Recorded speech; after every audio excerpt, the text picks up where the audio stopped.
পক্ষে কথা বলতে গিয়ে, আল্লাহর দ্বীনের পক্ষে কথা বলতে গিয়ে, মজলুম নেতৃবৃন্দের পক্ষে কথা বলতে গিয়ে বাংলাদেশের কোন জেলা এত বেশি জীবন এবং রক্ত উপহার দেয়নি।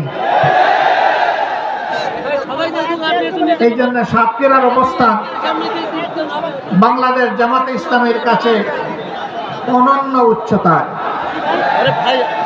আল্লাহ তাআলার দরবারে দোয়া করি, আল্লাহ তাআলা ক্রমাগত ভাবে যেন এই জেলার মর্যাদা বৃদ্ধি করে দেন।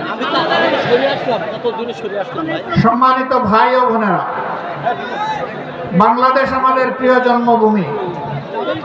আল্লাহ তাআলার বড়ই মেহেরবানি, দুনিয়ার খুব কম জায়গায় এরকম সুজলা সুফলা শ্যামল দেশ মানুষ পেয়ে থাকে। আমরা এমন একটি দেশ পেয়েছি, মাটির উপরে অফুরন্ত সম্পদ, মাটির গর্ভে অফুরন্ত সম্পদ, সমুদ্রের গর্ভে অফুরন্ত সম্পদ। আমাদের এই সম্পদগুলো জনগণের উপকারে আসছে না।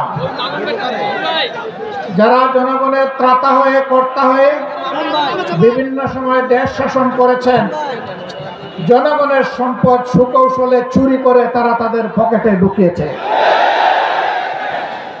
এই জন্য বাংলাদেশের জনগণ তাদের প্রাপ্য হিস্সা পায়নি, শোষণ উন্নয়ন হয়নি।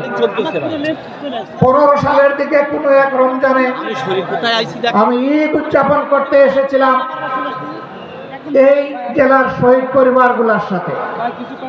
সকাল 9:30 থেকে অথবা সকাল 10টা থেকে রাত 9:30 পর্যন্ত আমি এই জেলার ভাঙ্গাচোরা খানাখন্দকে ভর্তি রাস্তাগুলা দিয়ে গাড়ি ফেলে আমি এবং আমার সঙ্গী 2টা মোটরসাইকেলে চড়ে সারা জেলা ঘোরার চেষ্টা করেছি। আমি লোকদেরকে জিজ্ঞেস করেছিলাম, আমরা শুনে থাকি উন্নয়নের জোয়ারে দেশ ভাসছে, সেই জোয়ারের সামান্য ছিটাফোঁটা পানি কি এখানে আসে না? বলে যে না, আসে না। কেন আসে না? বলে বর্তমান শাসক গোষ্ঠী সাতক্ষীরাকে বাংলাদেশের অংশ মনে করে না। সাতক্ষীরার উপর তারা জুলুম করেছে, সাতক্ষীরার জনগণের অধিকার দেয়নি। মানুষ খুন করেছে, গুম করেছে, পঙ্গু বানিয়েছে, ইজ্জতের উপর হাত দিয়েছে, সম্পদ লুণ্ঠন করেছে এবং মানুষকে কার্যত তারা তাদের দাসে পরিণত করেছে। কম বেশি এই চিত্র ছিল বাংলাদেশের সবচেয়ে